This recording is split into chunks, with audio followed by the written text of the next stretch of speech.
As many of you may know, the Emerging Issues Task Force, or EITF, met in November to discuss several open issues, one of which was Issue 12F, which deals with the recognition of new accounting bases in certain circumstances and is commonly referred to as pushdown accounting.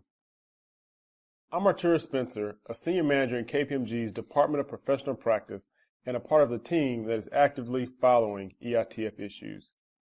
Over the next several minutes, I'll provide you with a high-level summary of the discussions held around this issue of pushdown accounting at the November 2013 EITF meeting.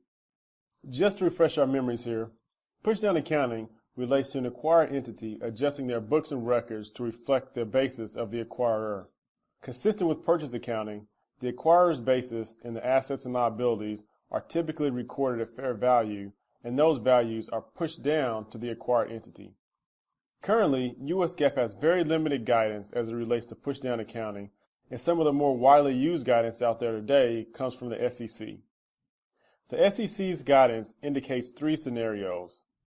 In situations where an acquisition results in an entity becoming substantially acquired, which is defined as an acquisition of more than 95% of that entity, pushdown accounting is required. In instances where an acquisition of 80 to 95% of an entity occurs, pushdown accounting is permitted, and where less than 80% of an entity is acquired, pushdown accounting is prohibited.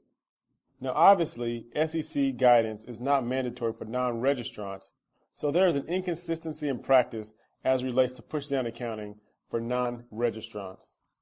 Additionally, in situations where registered entities have an acquisition in that 80 to 95% range where pushdown accounting is permitted but not required, inconsistencies in practice also exist. So as a result of these inconsistencies and the lack of guidance, the EITF has been looking into this issue, and more specifically as it relates to when and how pushdown accounting should occur and whether it should be required, optional, or prohibited. Now before we go into the EITF's November discussions, why don't we turn to the next slide and walk through a quick example to show some of the implications of pushdown accounting. In our example here, Company X is acquiring Company Y. At the date of acquisition, Company Y's fair value is $72 million. Company X is actually acquiring 70% of Company Y, and its equity is consistent with the consideration paid of $50 million. Immediately prior to the acquisition, Company Y's book equity was $10 million, and subsequent to the acquisition, Company Y plans to continue to issue separate standalone financial statements. If pushdown accounting were applied upon a change of control, in our example here, Company Y would be required to write up their assets and liabilities to the acquisition date fair value of $72 million. Now, for those of you keeping track, you might recognize that in our example, pushdown accounting was applied although Company X only acquired 70% of Company Y. This would be a difference from current practice, at least from an SEC registrant perspective, where in an acquisition of less than 80%, pushdown accounting will be prohibited by SEC guidance. So with that quick example, let's move on to the next slide. This particular issue of pushdown accounting has been around for decades, but it resurfaced and was raised in the January 2013 EITF meeting and has been discussed or on the agenda for other EITF meetings that occurred during the year. The real highlight from the November meeting as it relates to pushdown accounting is that although progress was made, a consensus for exposure on this issue has not yet been reached, and for many of you out there who have been following this issue, that may not come as a surprise.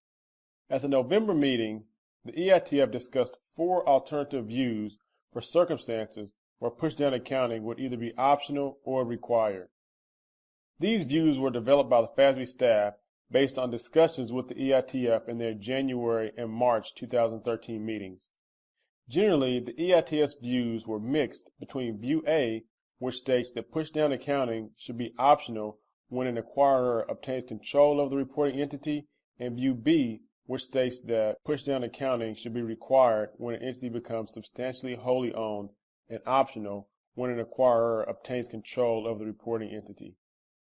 View A, which is considered to be the optional change of control model, is not consistent with the current SEC model as it provides more optionality. And if you think back to the example we discussed, View A would be more consistent with the approach in that example. This view was favored in part because of the optionality it provides in that it allows an entity to make an assessment of whether or not to apply push-down accounting, which should be based on the needs of its constituents and other financial statement users. At the March 2013 meeting, the EITF indicated a preference towards this approach and even went so far as to request the FASB staff to develop an optional change of control model. However, no final decisions had previously been reached on this view. View B is consistent with the current SEC model in instances where an entity becomes substantially wholly owned. However, it expands the SEC's threshold for when it is optional to apply push-down accounting from 80 to 95% to all change of control events that do not meet the substantially wholly owned threshold. The EITF expressed very little support for View C, which would have required an acquired entity to apply push-down accounting upon a change in control event, and there is also little support for View D, which would have required push-down accounting only when an entity becomes substantially wholly owned. So as I mentioned, there are mixed views between View A and View B, but the EITF ultimately and narrowly indicated a preference for View B for public entities and View A for non-public entities. As it relates to Views A and B, the EITF asked the FASB staff to identify indicators that may be appropriate to consider when determining whether to apply push-down accounting if otherwise optional under either View A or View B. That is to say that under both Views A and B, there could potentially be instances where push-down accounting may not be optional following a change in control event. In addition to the discussion around these four alternative views at the November meeting, the EITF also discussed how to account for acquisition-related debt, the treatment of goodwill, and bargain purchase gains. These issues have been previously researched by the FASB staff, and at the November meeting, the EITF came to the following tentative decisions.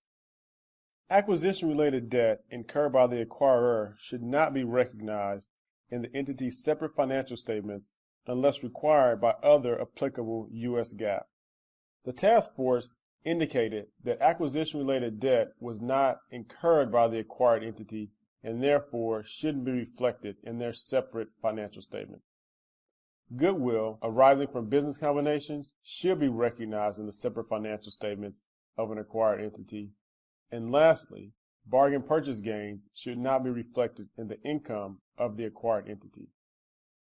So to conclude, at this juncture, while the EITF has only requested the FASB staff to perform one additional task, this issue is still likely to be a ways from concluding. What we do know is that this issue will be a part of future EITF meetings where the FASB staff discusses indicators for when it will be appropriate for an entity to apply push-down accounting after a change in control event. Thank you for your time, and for additional podcasts and other thought leadership publications on EITF issues and other financial reporting topics, please visit the Financial Reporting Network at www.kpmginstitutes.com.